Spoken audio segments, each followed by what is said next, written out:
Coba tengok sebentar ke ujung desa.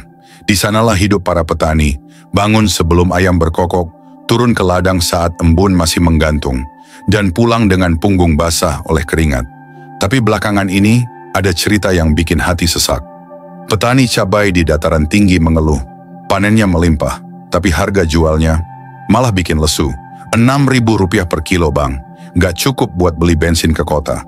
Padahal di pasar kota, cabai masih dijual Rp35.000 sampai Rp40.000 sekilo. Coba pikir, kemana perginya selisih harga itu? Kita sering bilang, petani adalah pahlawan pangan. Tapi kenyataannya, mereka ini seperti tentara tanpa pelindung. Bertarung lawan hujan, hama, dan harga pasar yang tak bisa mereka kendalikan. Apa kabar keadilan kalau yang kerja keras malah selalu kalah? Apa arti swasembada kalau petaninya tetap hidup pas-pasan? Yang lebih lucu lagi, petani sering disuruh sabar. Tapi sabar sampai kapan? Kalau tiap musim panen malah musim rugi. Kalau dipikir-pikir, petani ini ibarat orang masak nasi tapi nggak pernah sempat makan. Yang kenyang, entah siapa. Ini baru permukaan bang. Masih banyak yang perlu kita bongkar. Tapi satu yang pasti, kalau jerih payah orang tua kita di sawah terus-terusan dihargai semurah itu, kita sedang menyaksikan satu generasi yang perlahan kehilangan harapan. Mari kita buka siapa saja yang main cantik di tengah sawah. Yang tak pernah pegang cangkul, tapi bisa beli mobil tiap musim panen. Siapa sih yang main di belakang layar? Harga cabai dari petani bisa Rp6.000 per kilo, tapi di pasar dijual Rp40.000. Beda hampir 7 kali lipat. Yang untung siapa? Bukan petani, itu pasti. Tapi tengkulak, pengepul, dan para pemilik jalur distribusi, yang kadang jumlahnya lebih banyak dari petani itu sendiri. Mereka ini ibarat pengatur lalu lintas harga. Kalau pasokan melimpah, mereka tekan harga petani serendah mungkin. Tapi ke pasar, tetap mahal karena mereka tahu ibu-ibu pasti tetap beli, walau ngedumel di depan timbangan. Masalahnya bukan cuma soal harga, tapi soal sistem yang sengaja dibuat ribet. Birokrasi pertanian, ruwet.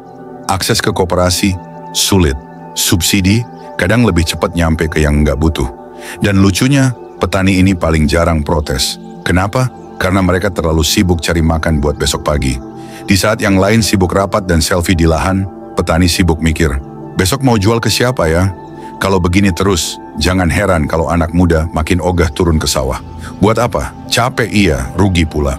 Sawah akhirnya ditinggal, diganti jadi ruko. Makanan nanti mau datang dari mana? Maka jangan salahkan petani kalau mulai apatis. Mereka bukan malas bang, mereka cuma lelah terus dibohongi sistem. Sekarang kita bahas soal kekuatan tersembunyi yang main di belakang harga pangan. Karena, mari jujur-jujuran, ini bukan sekadar hukum permintaan dan penawaran. Ini soal siapa yang pegang kendali di balik layar. Ada istilah yang sering berbisik di telinga petani, kartel. Bukan cuma di film bang, di dunia nyata mereka yang punya modal besar bisa atur irama pasar, naik turunnya harga, bahkan menentukan kapan petani panen akan untung atau buntung. Para pemain besar ini bisa simpan stok cabai di gudang pendingin, lalu tahan barang sampai harga di pasar naik. Petani nggak punya teknologi kayak gitu. Mereka panen hari ini, harus jual hari ini juga. Kalau enggak, besok busuk. Dan yang paling pahit, ada juga indikasi bahwa data produksi seringkali dimainkan. Supaya seolah-olah ada kekurangan, padahal stok sebenarnya cukup. Tujuannya? Ya, supaya harga bisa dimonopoli. Sekarang bayangkan, petani di kampung kerja keras, tapi keputusan soal harga justru ditentukan di ruang rapat ber-AC. Lembar-lembar data dan grafik yang mereka pegang seringkali tak mewakili kenyataan di lapangan. Kita hidup di negeri subur bang, tapi kok rasanya makin lama makin susah makan murah. Kalau petani terus dibikin kalah dan rakyat terus dipaksa beli mahal, lalu siapa yang sebenarnya diuntungkan dari semua ini? Mari kita bicara soal kebijakan, soal orang-orang yang katanya berkuasa untuk memperjuangkan nasib rakyat kecil. Tapi seringkali keputusan mereka lebih berpihak pada angka-angka daripada pada sawah yang basah. Setiap tahun pemerintah bicara soal ketahanan pangan. Tapi kenapa sampai hari ini harga hasil panen petani masih dikendalikan segelintir pemain? Kenapa yang dapat fasilitas justru perusahaan besar, bukan petani kecil yang sebenarnya jadi tulang punggung? Yang lebih menyakitkan, ada program impor yang muncul justru di saat panen raya. Alasannya macam-macam. Stok nasional kurang, butuh stabilisasi harga, tapi stabil untuk siapa? Untuk rakyat? Atau untuk pemilik kuota impor? Coba tanya petani cabai hari ini. Mereka panen melimpah, tapi harga anjlok. Lalu datang berita, pemerintah impor dari negara tetangga. Hati siapa yang enggak panas? Ini seperti main bola di kandang sendiri, tapi malah disuruh jadi penonton. Ada juga bantuan alat dan pupuk subsidi, tapi entah kenapa yang dapat justru lahan-lahan besar. Yang petani kecil masih pakai cangkul warisan bapaknya. Birokrasinya ribet, kadang mesti kenal orang dalam. Kalau enggak, alamat cuma dapat janji.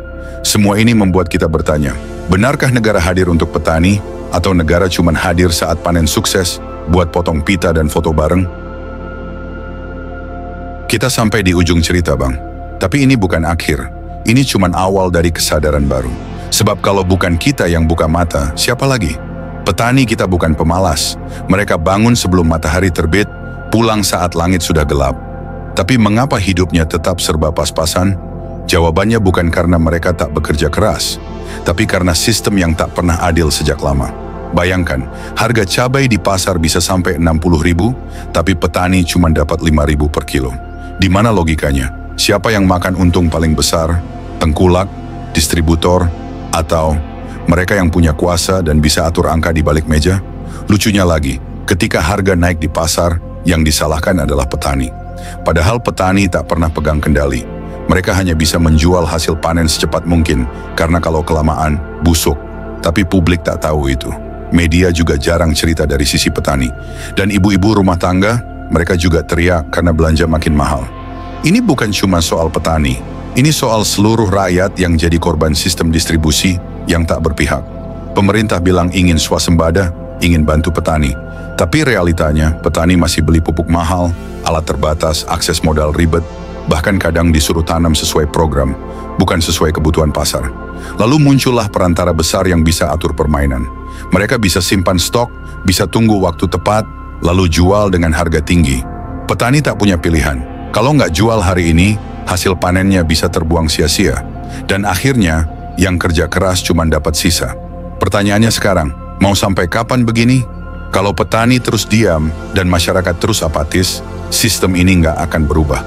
Kita butuh suara, kita butuh kesadaran bahwa kesejahteraan petani bukan cuma soal mereka, tapi soal ketahanan negeri ini. Karena kalau petani tak makmur, jangan harap rakyat bisa makan murah. Kalau petani terus tertindas, jangan heran kalau negeri ini terus bergantung pada impor. Dan kalau hari ini kita biarkan ketidakadilan ini berlanjut, maka anak-anak kita besok mungkin cuma bisa lihat sawah dari buku pelajaran, bukan dari jendela rumah mereka. Jadi, ayo buka mata. Petani bukan objek belas kasihan. Mereka adalah pahlawan yang selama ini tak pernah minta penghargaan. Yang mereka minta cuma satu, keadilan. Negeri ini subur, tanahnya kaya. Tapi jika petaninya miskin, itu bukan takdir. Itu hasil dari sistem yang perlu dibenahi bersama.